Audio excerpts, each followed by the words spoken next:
के अनुप्रयोग का इंटरफेरॉन क्या है। प्रश्न क्रमांक 4 है, आपकी कॉपी में लिखा हुआ। उसमें कुछ सुधार करना है। इंटरफेरॉन एक प्रकार का प्रोटीन है। देखो, हमारे शरीर में सारी क्रियाएं प्रोटीन के द्वारा ही होती है। और प्रोटीन किसके द्वारा बनाया जाता है? जीन में। और जीन किसके अंदर होता है? डीएनए के अंदर। डीएनए किसके अंदर होता है? कोशिका के अंदर। तो ये हम सब जानते हैं, पढ़ चुके पहले भी। इंटरफेरॉन एक प्रकार का प्रोटीन है। अब ये प्रोटीन किसके द्वारा बनाया जाता है? तो यह प्रोटीन एक प्रकार की विषाणु संक्रमित कोशिका द्वारा बनाया जाता है।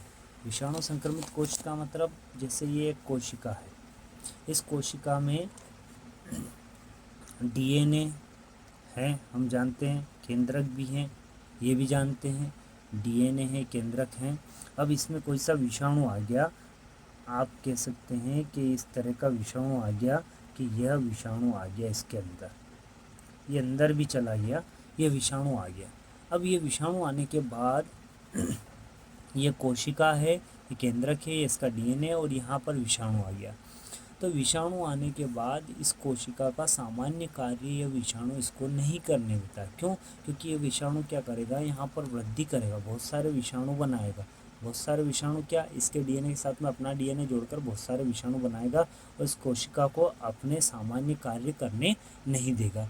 अब ये कोशिका सामान्य कार्य नहीं करेगी तो ऐसी स्थिति में यह कोशिका एक प्रोटीन बनाएगी। क्यों प्रोटीन बनाएगी? ताकि यह विषाणु बाहर निकलकर अन्य कोशिकाओं को नुकसान न पहुंचाए। तो एक प्रोटीन बनाएगी, इसी प्रोटीन को हम क्या कहते हैं? इंटरफेरॉन कहते हैं।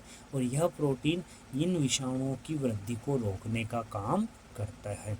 मतलब कहने का यह है कि भाई विषाणु ने इस कोशिका को बीमार कर दिया, फिर भी यह कोशिका अपनी अन्य साथी कोशिकाओं को बचाने के लिए एक प्रोटीन बनाएगी। वो प्रोटीन कैसा होगा? वो प्रोटीन इंटरफेरॉन कहलाएगा।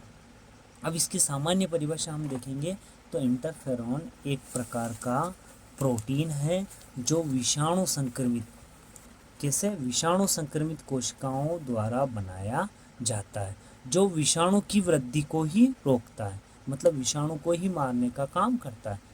कैसी कोशिका द्वारा? जिस पर विषाणु ने अटैक कर दिया उसी कोशिका द्वारा क्या बनाया जाता है? इंटरफेरॉन प्रोटीन बनाया जाता है। और वही प्रोटीन क्या करता है? उन्हीं विषाणुओं की वृद्धि को रोकता है ताकि ये विषाणु दूसरी अच्छी कोशिकाओं को बीमार ना करे, उनके कार्यों को प्रभावित ना करे। क्लियर है बात? फिर बात करते हैं इंटरफेरॉन के प्रकार। तो इंटरफेरॉन के प्रकार, पहला अल्फा इंटरफेरॉन। अल्फा इंटरफेरॉन किसके द्वारा? तो हमारे रक्त में WBC कोशिकाएं होती। WBC कोशिकाओं पे जब कोई विषाणु संक्रमण कर देता है तब ये इंटरफेरॉन बनाती है। तो उस प्रकार के इंटरफेरॉन को हम क्या कहते हैं? अल्फा इंटरफेरॉन कहते हैं। और यह उन विषाणुओं को मारने का काम करता। ठीक, फिर बात करते हैं, दूसरा है बीटा इंटरफेरॉन। बीटा इंटरफेरॉन क्या है कि यह कोशिका द्वारा, किसी भी कोशिका द्वारा बनाया जा सकता है, परंतु कब बनाया जाता है? जब आरएनए आकर बोलता है कि कोई विषाणु कोशिका में इंटर आ गया है किसी कोशिका में, तो यह विषाणु संक्रमित कोशिका द्वारा तो बनाया जाएगा, पर उस कोशिका में जो आरएनए होगा वही आरएनए बोलेगा कि हमारे कोशिका में विषाणु ने अटैक कर दिया है, अब इसके लिए इंटरफेरॉन बनाया जाए। तब जाके कोशिका इंटरफेरॉन बनाती। WBC द्वारा बनाया जाएगा वो तो अल्फा, और अन्य कोशिकाओं में आरएनए की सूचना द्वारा बनाया जाता है तो वो बीटा। और फिर आता है गामा इंटरफेरॉन। गामा इंटरफेरॉन क्या होता है? यह AG द्वारा प्रेरित लिम्फोसाइट द्वारा बनाया जाता है।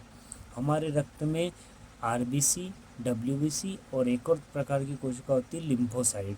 तो वह एंटीजन मतलब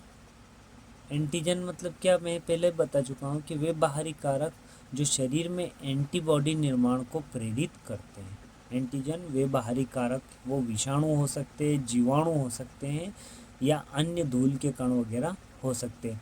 तो हम पहले इंटरफेरॉन की परिभाषा क्या बोल चुके हैं कि विषाणु द्वारा संक्रमित कोशिकाओं द्वारा बनाया जाता है प्रोटीन। तो यहाँ पर एंटीजन कौन होगा?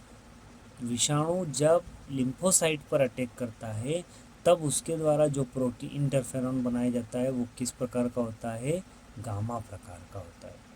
अल्फा WBC पर विषाणु अटैक करता है तब बनाया जाता है तो अल्फा इंटरफेरॉन। बीटा अन्य कोशिकाओं पर, कोई सी कोशिकाओं शरीर की उस पर वायरस का अटैक होता है तब बनाया जाता है तो बीटा इंटरफेरॉन। और लास्ट आता है गामा इंटरफेरॉन, जब लिम्फोसाइट कोशिकाएं, ये भी WBC जैसी होती है, रोगों से लड़ने का काम करती है। जब लिम्फोसाइट कोशिकाओं पर विषाणु संक्रमण करता है तब जो इंटरफेरॉन लिम्फोसाइट द्वारा बनाया जाता है वह कौन सा होता है, गामा इंटरफेरॉन होता है। क्वेश्चन पूछा जाता है इंटरफेरॉन क्या है, इसके प्रकार लिखे। मेनली तो इंटरफेरॉन ऑब्जेक्टिव भी आता है। इंटरफेरॉन तो एक प्रकार का विषाणु वृद्धि को रोकने वाला प्रोटीन है जो विषाणु संक्रमित कोशिका द्वारा बनाया जाता है। इंटरफेरॉन विषाणु संक्रमित कोशिका द्वारा बनाया जाता है, ठीक, जो विषाणु वृद्धि को रोकता है। या फिर ऑब्जेक्टिव आ सकता है इंटरफेरॉन विषाणु रोधी प्रोटीन, विषाणु वृद्धि रोधी प्रोटीन, ठीक है। ये इंटरफेरॉन हो गया, ज़्यादा बड़ा क्वेश्चन नहीं आता।